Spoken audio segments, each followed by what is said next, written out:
გაინტერესებს იმ ადგილის ისტორია, რომელიც უბრალოდ ნაგებობა კი არა, ერთიანი და ძლიერი სახელმწიფოს კაფიონიშანი იყო. რიგითი სალოცავი თუ ხელოვნების ნიმუში, რომელიც 1000 წლის წინ მუდმივი ომიანობისა და პოლიტიკური ქარტეხილების ჟამს იშვა. და როგორ გადაარჩინა ათეისტურმა ეპოქამ ქრისტიანული სალოცავი მაშინ, როდესაც სხვა ეკლესიებიდან ჯვრები იხსნებოდა. მე გიორგი თავაძე დაკარგული ძიებაში თქვენთან ერთად შევეცდები გავაცოცხლო იქვის წმინდა გიორგის წარსული და ისტორია. წავედით.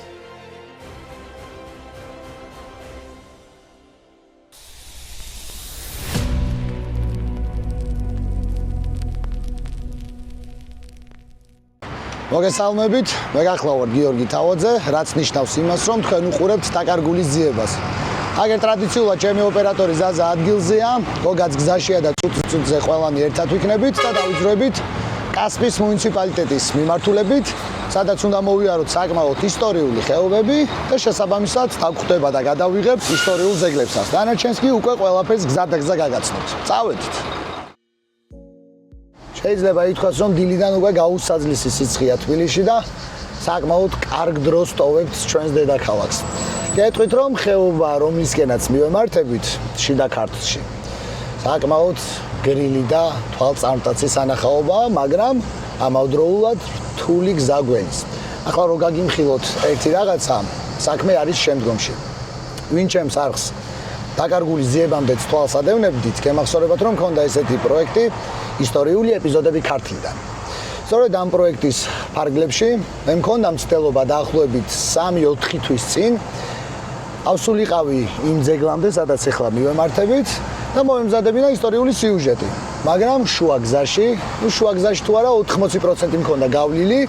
ესეთი რაღაც შემემთხვა, რომ გზაზე იმდენად იყო უკვე ხეები გადმოსული, ტოტები, თითქმის გაუვალი ჯუნგლები იყო, როგორც ირემი რო ტყეში რქებით გაეხვევა ტოტებში, აიგრე ამ ჩემი მანქანით ავიბურდე ამ ველურ მცენარეებში და ძლივს გამოვედით, ან იმდენად ვიწრო გზაა. ხევ მიდიხარ, აქეთ გადასავარდნებია, მთელი თავგადასავლებია და არც მოტრიალების საშუალება არ მქონდა, ჯერ ხომ ძალიან ვიწვალე, უყუსლით ვიარე ბევრი და ერთი სიტყვით ან ჩემი ვინც ისტორიულ ეპიზოდები ქართულს ადევნებდით, გემახსოვრებათ, ჩემი უფროსი გოგონა, უფროსი არის ჩემი შვილების თორე წლოვანები, 10 წლისა, თან მყავდა და ძალიან შეეშინდა, იწირა კიდევაც იმერად ეშინოდა და 1 წელი მქონდა და როდის გამოვიდოდი იქიდან. მაგრამ ფეხით მე რასაც შევავლე თვალი, სადღაც 200 მეტრამდე გრძელდება ეს ესე ვთქვათ გაუვალი ჯუნგლები და დღეს რას ვაკეთებთ? ბატონ გოგას მოაქვს ბენზოხერხი, ეგრეთ წოდებული დრუჟბა და ვაპირებთ, რომ ის გაუვალი ჯუნგლების მონაკვეთი ჩვენი ძალისხმევით ერთობლივად გავასუფთავოთ და მივიდეთ იმ თვალწარმტაც ძეგლამდე, რომელიც ჩვენ ძალიან გვაინტერესებს და თქვენს ისტორიულ სიუჟეტად უნდა გიჩვენოთ. ნახოთ აბა რა გამოვა, ჯერ მართლა საცობი გვაქვს ძალიან დიდი გასავლელი, არც ისე დიდი პრინციპში ხა მცხეთიდან გავდივართ ჩვენ ძეგვის მიმართულებით და ბევრი აღარ დაგვჭა, თითქმის ესეც გავიარეთ. წავედით აბა ნახოთ. რაც შეეხება ბენზოხერხს, მინდა ხაზგასმით აღვნიშნო, რომ ხეების მოჭრას ან რაიმე უკანონო ქმედებას რა თქმა უნდა არ ვაპირებთ. მას მხოლოდ იმ შემთხვევაში გამოვიყენებთ, თუ გზის რომელიმე მონაკვეთი ქაოტურად ამოსული ველური მცენარეებით იქნება ჩახერგილი. მივიწევთ ჩვენი დღევანდელი სიუჟეტის მთავარი ობიექტისკენ.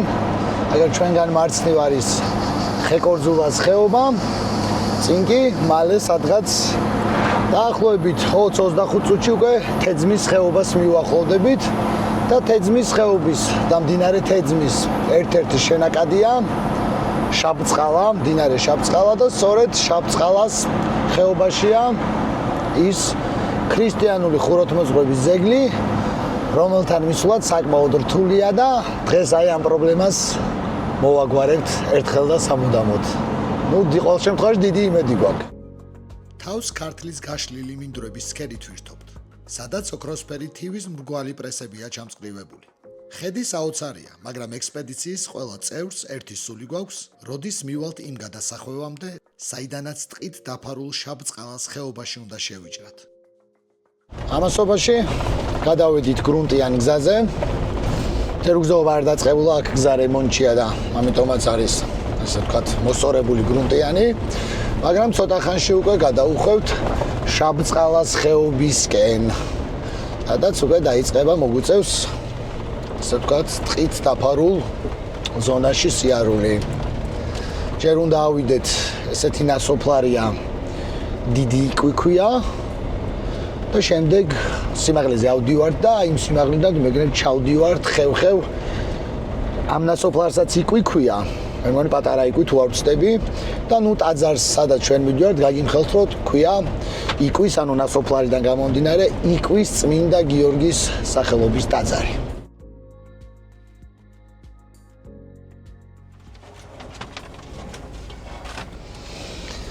აი გადავედით გზიდან უკვე და ვიწყებთ ნელ-ნელა ტყიან მასივში შესვლას ამც ეს ჯერ არაფერი ზღვაში წვეთიც კი არ არის იმასთან რაც წინ გველოდება მაგრამ უკვე ნელ-ნელა თავგადასავალი იწყება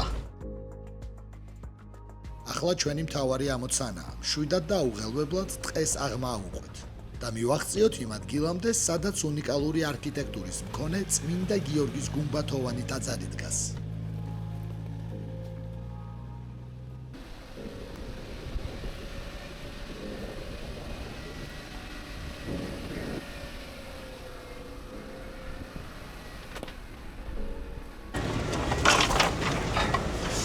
ახლა ზაზას აპლიკაცია გვიჩვენებს რამდენ კილომეტრს გიჩვენებდა ზაზა რამდენი დაგვრჩა სადღაც 2-მდე 2 კილომეტრამდე ვინც ახლა ესეთ საექსპედიციო გზებზე და უგზოობაზე დადიხართ იცით მაგრამ ახლა ვინც არ დადიხართ ესეთ გზებზე და არ გივლიათ გეტყვით რომ 2 კილომეტრი სადღაც ავტობანზე ასფალტზე და ეს ქალაქში ესე ვთქვა და მოწესრიგებულ გზაზე თუ აბსოლუტურად არაფერი არ არის უგზოობაზე და ესეთ ისტორიულ ძეგლების ძიებაში როცა მიდიხარ ხანდახან ამის 2 საათიან გზასაც შეიძლება უდრიდეს. ნუ თად 2 საათიანს არა, მაგრამ შეიძლება 40 წუთი 1 საათიც დაგჭირდეს, იმდენად რთული მონაკვეთი იყო. მაგალითად მე როდესაც მესხეთს აქტიურად ვიღებდი, აი მის ჩემი ძველი მაყურებლები ხართ, იცით რომ ეხლაც დევს ჩემს არხზე. თავდაპირველი პროექტი რითაც YouTube-ი დავიწყე იყო დაკარგული დიდებული მესხეთი. 55 სერია მაქვს გადაღებული და აქედან 80-70% სულ მარტო დავდიოდი. GoPro-s ოპერატორიც, ანუ action კამერის ოპერატორიც მე ვიყავი, დრონისაც და აბსოლუტურად ყველაფრის რა. ну მაშინ ოღონდ გზის ესე ვთქვათ რა გზას გავდიოდით როგორ ანაირად საექსპედიციო ნაწილს არ ვაჩვენებდი, მხოლოდ ისტორიული თემა იყო. თავიდან ბოლომდე დასაწყისში ჩდებოდი და სერიის დასასრულში მისალმება და დამშტობება ესე ვთქვა და დანარჩენი სრულიად ისტორიას ყვებოდი. ხო და რა უნდა მეთქვა, ყოფილა შემთხვევები რომ 4 კილომეტრი და 5 კილომეტრი მივლია სადღაც 2 საათი, 2 საათი და 20 წუთი მაგალითად 3 კილომეტრიც მივლია საათი და ესე იმდა ვერ გაიგებ ეს დამოკიდებულია იმ რელიეფზე, რა რელიეფზეც გიწევს რელიეფის სირთულეზე, სადაც გიწევს სიარული. აი ხლა ეს უნდა იყოს უკვე დიდი იკვი. და აქ ტაძარიც უნდა გამოჩნდეს, აი ზუსტად, ნახეთ, მარჯვნივ ჩვენგან აქ ხეზე ნიშანიც არის დადებული. აქეთ არის ერთი ნაეკლესია არის. რამოდენიმე კედლით შემორჩენილი დარბაზული სტილის ამლოცველოა. აი ეს არის დატანილი რუკაზე, როგორც სოფელი დიდი იკვი. და არ გამორთოთ ზაზა დავაჩვენოთ აი ეს პირდაპირ. რასაც ხედავთ თქვენ, აქეთ მარცხნივ ერთი მთა, იქითკენ კიდე შორს მოჩანს, შუაში ჩადის ვიწრო ხევი და ამ ხევს უნდა ჩაუყვეთ და მოხვდეთ იქში, იქ სადაც არის წმინდა გიორგის გუმბათოვანი ტაძარი. და სწორედ აქედან მე კი მეგონა წეღან და თავს ვაჯერებდი, რომ ცოტა სხვა გზით მოვდიოდით, მაგრამ სწორედ აქედან იწყება ის თავგადასავალი, რაც არის, რომ მთელი გზა სავსეა, ესე ვთქვათ, ტოტებით და იქ მოგვიწევს უკვე ამ ტოტების ჭერა და მოშორება და ნახოთ საინტერესოა. კარგი ჯაფა გვექნება დღეს, ну ჯაფას არ დავეძებთ, მთავარია რომ რაც აგვაქვს მიზანი, იმას მივახციოთ. გამოჩნდება.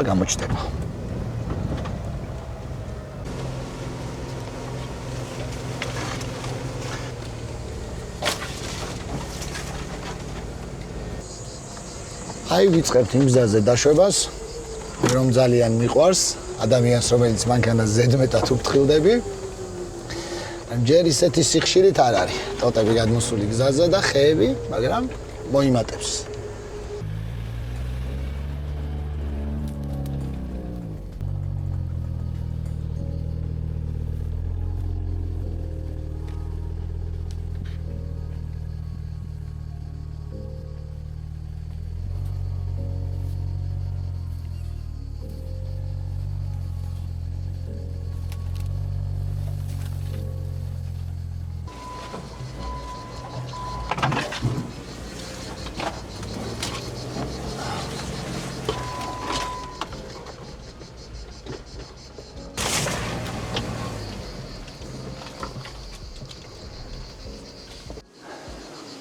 აი უკვე გახშირდა ტოტები, რომელიც გზაზეა გადმოსული და ახლა შეიძლება კადრში ისე არ აღიქმებოდეს და იფიქროთ, რომ დიდ მანქანას ვერაფერს დაუზიანებს, მაგრამ საკმაოდ ყოველ გასვლაზე ესე სამურაის ხმლის პრინციპით საღებავს ლამაზ სორს ხაზებს ამჩნევს.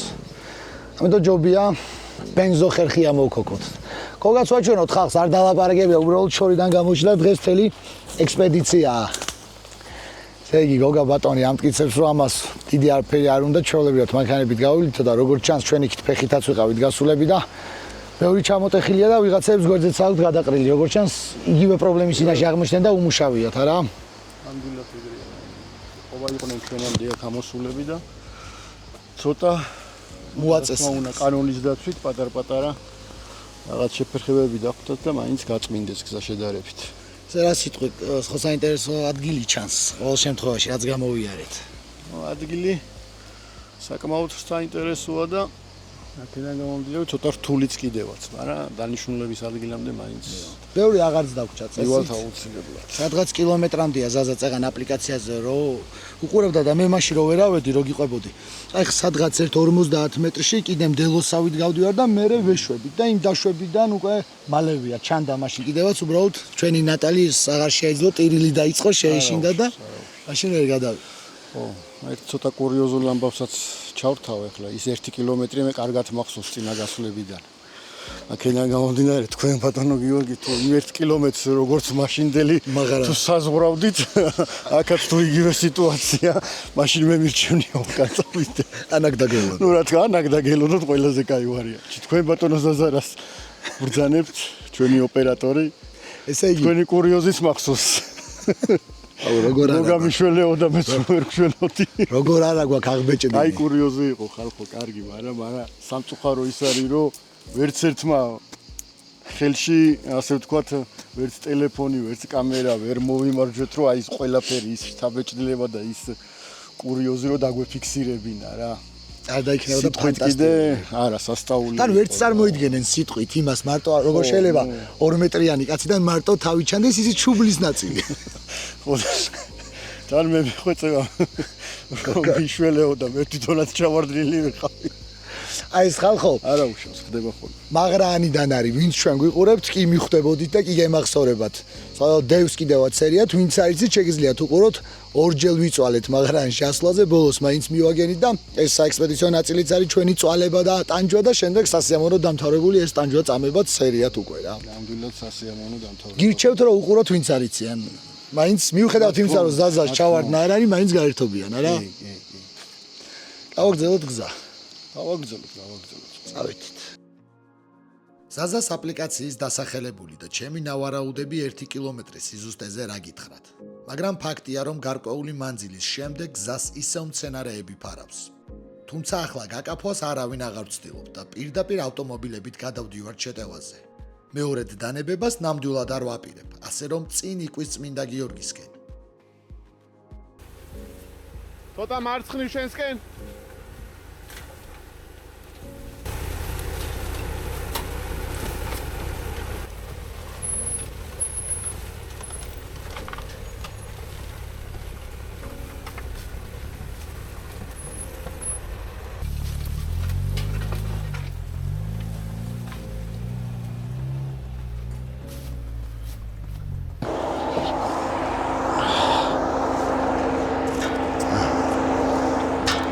გაწმენდილი არა ტოროლა. ერთი სიტყვით, მაინც უკან აღარ გავბრუნდებით. მეორე მცდელობაზე გადავიღებთ და მეღირსება ამ ძეგლის ხილვა, მეც და თქვენც და ხო, მართა ის კომპანიებს აქვია დეტეილინგ გარაჟები, ვინმე თუ გამოთქვათ სურვილს, რომ მეც და გოგასაც მანქანა გაგვიპალიროვკოთ, ეგრეთ წოდებული პოლირება გავკეთოთ, სიამოვნებით დაგთანხმდებით. და ჩემო ზაზა, ქარია საკმაოდ ძლიერი და დრონს როგორ ვაფრენთ, ეგ კიდე ცალკე პრობლემაა. წავედით. როგორც იქნა გამოჩნდა ტაძარიც, ჩვენგან არის მარცხნივ, აი გოგანახე საით მიდის ჩვენ წინ და წინაურდა ჩვენ პატარა ტექნიკური ხარვეზი ქონდა მიკროფონს და ჩვენს კამერას ვერ ვაკავშირებდით. და ეხლა ასე ჩავდივართ დაბალის სვლით, ძალიან დამრეცია. დინარე შაბწყალას ნაპირთან და შემდეგ მოხვდებით ზუსტად უკვე ჯვარ-გუმბათოვან სალოცავთან. ჩვენ შრომას, წვალებას, მანქანების გამეტებას, რაც თავარია უკვალოდ არ ჩაულია, ეხლა ერთადერთი პრობლემა რაც არის ქარია და იმედია ჩვენ დრონი შეძლებს უპრობლემოდ ფრენას. მათ შევიდეთ კიდევ გაჩვენებთ ბოლომდე როგორი გზით ჩავალთ და შემდეგ უკვე დაგემშვიდობებით და გადავალთ აკადემიურ ნაწილზე.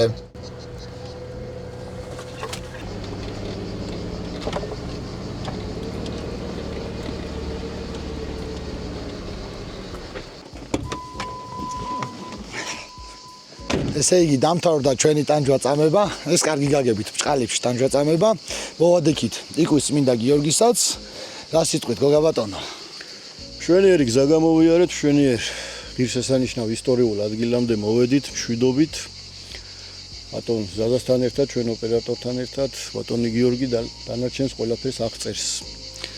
როგორც საჭიროა და გამოიწერეთ და გვიყურეთ. ბევრი ესეთი გასვლა გვექნება. ახლა კი წავედით და დეტალურად როგორც ჩვენ გვახასიათებს და გვჩვევია, მოგიყვებით იკვის წმინდა გიორგის ჯვარ-გუმბათოვანი ტაძრის ისტორიასა და წარსულს. წავითით. შიდა ქართლის სიღრმეში, იქ სადაც თეძმის ხეობა მკაცრ, კლდოვან და გაუვალ ტყეებად იტოტება, მდინარე შავწყალას ნაპირას უკვე 1000 წელზე მეტია მედგრად, თავისი მთელი დიდებულებით დგას ქართული ხუროთმოძღვრების ერთ-ერთი დახვეწილი ნიმუში, იკვის წმინდა გიორგის ეკლესია. თანამედროვე ეპოქაში ეს ადგილი შესაძლოა მიტოვებულ და უსიცოცხლო უდაბნოდ მოგეჩვენოთ. მაგრამ შუა საუკუნეების საქართველოში, როგორც გუმბათოვანი ტაძრის შემოგარენი, ასევე სრულიად თეძმის ხეობა, განსხვავებულ ცოცხალ ორგანიზმს წარმოადგენდა. ის შეიძლება ითქვას, რომ იყო ქვეყნის უმნიშვნელოვანესი სტრატეგიული და ეკონომიკური არტერია, რომელიც შიდა ქართლის ბარს მთიან რეგიონებთან და თრიალეთის მძლავრ ზეგანთან აკავშირებდა. ხეობა ფაქტობრივად გადაჭედილი იყო ციხესიმაგრეებით, საგუშაგო კოშკებით, ეკონომიკურად ძლიერი სოფლებითა და დიდი სამონასტრო კომპლექსებით, როგორიცაა რკონი, ქვათახევი თუ ერთაწმინდა. სწორედ ამ ჩქეფარე კულტურულ-პოლიტიკური ცხოვრების წიაღში, იკვის დასახლებაში, რომელიც დღეისათვის უკვე ნასოფლარს წარმოადგენს, ჩვენს წინაპრებს მე-11 საუკუნეთა მიჯნაზე აუგიათ გუმბათოვანი ტაძარი. იმისათვის რომ კარგად გავიაზროთ, თუ რატომ ან როგორ გაჩნდა შუაგულ ტყეში ასეთი მხატვრული ღირებულების ჯვარ-გუმბათოვანი ნაგებობა, საჭიროა მე-11 საუკუნის პირველ ნახევარში გადავინაცვლოთ. ეს იყო ეპოქა, როდესაც ბაგრატ მესამეს, გიორგი პირველის და ბაგრატ მეოთხის მმართველობის ქვეშ უდიდესი სისხლისა და ქაოსის ფასად ერთიანი ძლიერი ქართული ფეოდალური სახელმწიფო ყალიბდებოდა. შეიძლება ითქვას, რომ ქვეყანა მუდმივი ქარცეცხლის პირობებში ცხოვრობდა. სამხრეთიდან ბიზანტიის იმპერიის მაცდური ექსპანსია მოდიოდა, ხოლო შიგნიდან კი სამეფო ტახტს გამუდმებით უპირისპირდებოდნენ ისეთი ძლევამოსილი ფეოდალები, როგორიც იყვნენ კლდეკარის ერისთავი ბაღვაშები. მიუხედავად ამ გაუთავებელი ომებისა, გრევისა და პოლიტიკური ქაოსისა, საქართველოში უპრეცედენტო კულტურული და არქიტექტურული აღორძინება მიმდინარეობდა. სანამ ბარში, თვალსაჩინო ადგილებზე მონუმენტური სამეფო ტაძრები, სვეტიცხოველი თუ ბაგრატი იგებოდა, მიმალულ ხეობებში ადგილობრივი საზოგადოება და გავლენიანი დიდებულები აშენებდნენ შედარებით მცირე ზომის, თუმცა საოცრად დახვეწილ არქიტექტურის მქონე ტაძრებს. იკვის წმინდა გიორგიც სწორედ ზემო დახასიათებული ეპოქის კლასიკური ნიმუშია. იგი გახლავთ განვითარებული შუა საუკუნეების დასაწყისში შექმნილი ის ქართული ქრისტიანული ხუროთმოძღვრების ძეგლი, რომელშიც ყოველი ქვის წყობა და პროპორცია ერთიანი სახელმწიფო სიძლიერესა და დახვეწილ გემოვნებაზე მიგვითითებს. მიუხედავად წმინდა გიორგის ტაძრის გამორჩეული არქიტექტურისა და მასშტაბებისა, ჩვენამდე მოღწეული არც ერთი ისტორიული წყარო არ საუბრობს არც მის თავს გარდახტენილ ამბებზე და არც იმ ფეოდალზე, რომელიც შესაძლოა ყოფილიყო ქტიტორი, ესე იგი მაშენებელი ამ დიდებული ტაძრისა. ფეოდალურ ეპოქებში, როდესაც ქაღალდის დოკუმენტები მარტივად იკარგებოდა და ნადგურდებოდა მომხდური მტრის წყალობით, ქვაზე ნაკვეთი წარწერები ხშირად ათობით საუკუნესაც კი უძლებდა. ჩვენი დღევანდელი სიუჟეტის მთავარი ობიექტის შემთხვევაში, ცოცხალ დოკუმენტურ წყაროს წარმოადგენს ასომთავრული წარწერა. ქრისტე შეიწყალე არსენ მამამთავარი ამის წმიდის საეკლესიის სამაშენებელი. სრულიად უცნობია თუ რომელი გვარის ან ფეოდალური ოჯახის წარმომადგენელი იყო არსენი. მაგრამ წარწერაში მისი ზეწოდება მამამთავარი მიგვანიშნებს იმაზე, რომ იგი შესაძლოა ყოფილიყო როგორც იკვის, ესე იგი ადგილობრივი მონასტრის საძმოს მწყემსი, ასევე დიდი საეკლესიო იერარქი, ან სრულიად თეძმის ხეობის ერთ-ერთი გავლენიანი სასულიერო პირთაგანი, რომელსაც ხელეწიფებოდა ისეთი რესურსების მობილიზება, რაც ასეთი გუმბათოვანი ტაძრის აღშენებისთვის იყო საჭირო. აქვე გეტყვით იმასაც, რომ სწორედ ამ რელიეფურად შესრულებული წარწერის, პალეოგრაფიული და ნაგებობის სტილისტური ანალიზის საფუძველზე გახდა ცნობილი, რომ სამლოცველო მე-10 საუკუნის მიწურულსა და არა უგვიანეს მე-11 საუკუნის პირველი ნახევრისთვის უნდა ყოფილიყო აგებული. მე-12 საუკუნის მიწურულსა და მე-13 საუკუნის დასაწყისში ერთიან საქართველოს ფეოდალურ სამეფოს ოქროს ხანა ედგა. უფრო სწორედ თავის ძლიერების მწვერვალზე იმყოფებოდა. თეძმის ხეობაც, ისევე როგორც სრულიად საქართველოს ეკონომიკურ აღმავლობას განიცდიდა. საფიქრებელია, რომ იკვის წმინდა გიორგიზე მზრუნველ ფეოდალს ან ფეოდალებს სწორედ ამ დროს უნდა მიიღოთ გადაწყვეტილება ტაძრის შიდა სამკაულით, ესე იგი ფერწერით შემკობისა. აქვე გეტყვით იმასაც, რომ იკვის გუმბათოვან ტაძრის შიდა კედლების მოხატვა ჯერ კიდევ მე-11 საუკუნეში დაწყებულა და როგორც უკვე ზევით აღვნიშნე, მე-12, მე-13 საუკუნეთა მიჯნაზეც აქტიურად გაგრძელებულა. მიუხედავად იმისა, რომ ფრესკები ჩვენამდე დაზიანებული და ფრაგმენტული სახით არის მოსული, მისი შემხედვარე მაინც შეიგრძნობ იმ ოსტატის ან ოსტატთა უმაღლეს დონეს, რომელნიც ტაძრის კედლებზე მუშაობდნენ. გუმბათოვანი სამლოცველოს ფრესკებს შორის ცენტრალური ადგილი წმინდა გიორგის ცხოვრებისა და წამების სრულ ციკლს დაეთმო.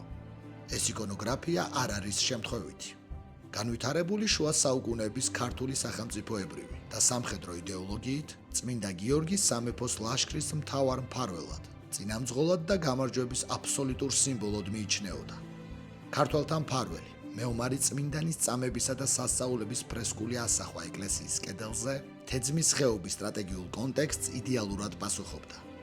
ყოველი ქართველი მეომარი, რომელიც ბარში ჩამოსვლამდე იკვის გუმბათოვან ტაძარში სანთელს დაანთებდა, ამ კედლებზე ხედავდა იმ ძალას, რაც მას ბრძოლის ველზე გამარჯვებაში ეხმარებოდა. ერთიანი საქართველოს სამეფოს ოქროს ხანის ძლიერება ჯერ ჯალალ ედ-დინმა და მისმა ხვარაზმელებმა შეარყიეს. მოგვიანებით მონღოლთა ურდუებმა, კიდევ უფრო შემდეგ ხეიბარმა, ესე იგი თემურ ლენგმა. ამ უბედურებების შემდგომ კი იმერეთის, კახეთის, ქართლის სამეფო და რამოდენიმე სამთავროდ დაყოფილ ქვეყანას ხან ოსმალო, ხანაც კი ყიზილბაში გლეჯდა. ზემოთ ჩამოთვლილ გადამთიელთაგან განსაკუთრებით დიდი დაღი თეძმის ხეობას გათურქებულმა მონღოლმა, სულიერად და ფიზიკურად ხეიბარმა თემურ ლენგმა დაასვა. თემურისა და მისი ცხოველური ჟინით ახსავსე მეომრების სისასტიკის შედეგად ოდესღაც მჭიდროდ დასახლებული ხეობა მოსახლეობისგან თითქმის სრულიად დაიცალა, ხოლო ეკლესია-მონასტრები კი მრევლისა და სასულიერო პირთაგან მიტოვებულ ადგილებად იქცა. გვიან შუა საუკუნეების შემდგომ დაწყებულმა შინაფეოდალურმა ომებმა და გადამწვარ სოფლებზე მოძალებულმა ლეკიანობამ რეგიონი საბოლოოდ გამოფიტა და გააპარტახა. ოდესღაც მჭიდროდ დასახლებული და ეკონომიკურად ძლიერი სოფელი იკვიც, ნელ-ნელა მოსახლეობისგან დაიცალა და საბოლოოდ ნასოფლარად იქცა. ასე დარჩა მარტო წმინდა გიორგის გუმბათოვანი ეკლესია, რომელიც წლების განმავლობაში ბუნების მკაცრ სტიქიებს უკაცრიელ ტყეში ებრძოდა. მიუხედავად იმისა, რომ სამლოცველოს ქვების სიმტკიცემ საუკუნეებს გაუძლო, მე-20 საუკუნის 30-იანი წლების მიწურულისთვის მისი უნიკალური გუმბათი და საყრდენი კედლები დაშლისა და ჩამოქცევის პირას იყო მისული. 1939-1940 წლებში იმჟამინდელ საქართველოს სოციალისტური საბჭოთა რესპუბლიკის ხელოვნების საქმეთა სამმართველომ, რესტავრატორების ჩუბინაშვილისა და წილოსანის ხელმძღვანელობით შეიძლება ითქვას, რომ არათუ ჩამოქცევისგან იხსნა წმინდა გიორგის ტაძარი, არამედ ახალი სიცოცხლე ჩაბერა მას. ასევე უნდა ითქვას ისიც, რომ იმჟამინდელ კომუნისტური რეჟიმის პირობებში ამ მასშტაბის ძეგლის აღდგენის ოპერაცია უჩვეულო სასწაულთან მიახლოებულ მოვლენას წარმოადგენდა. იკვის წმინდა გიორგი კვლავაც იქ დგას, სადაც 1000 წლის წინ მისმა მაშენებლებმა ჩაუყარეს საძირკველი. დღეში მივარდნილი ეს ხუროთმოძღვრების ნიმუში არის ცოცხალი მტკიცებულება იმისა, თუ როგორ უძლებდა საუკუნეთა განმავლობაში ქართული გენიდარწმენა პოლიტიკურ ქარტეხილებს. ასომთავრული თქვაზე შესრულებული წარწერები, არსენ მამამთავრის სულიერი თავდადება, თამარის ეპოქის მხატვრის ნატიფი ფუნჯი და მე-20 საუკუნის რესტავრატორთა თავდადება ერთიან ამბად იკვრება. ამბად, სადაც ნამდვილი ხელოვნება და ისტორია არასდროს იკარგება. საუკუნეების სიღრმიდან ისინი ყოველთვის პოულობენ გზას მომავლისაკენ. მე გიორგი თავაძე ვარ, ეს კი დაკარგული ძიებაა. გემშვიდობებით მომავალ სიუჟეტამდე, მომავალ აღმოჩენამდე. დროებით.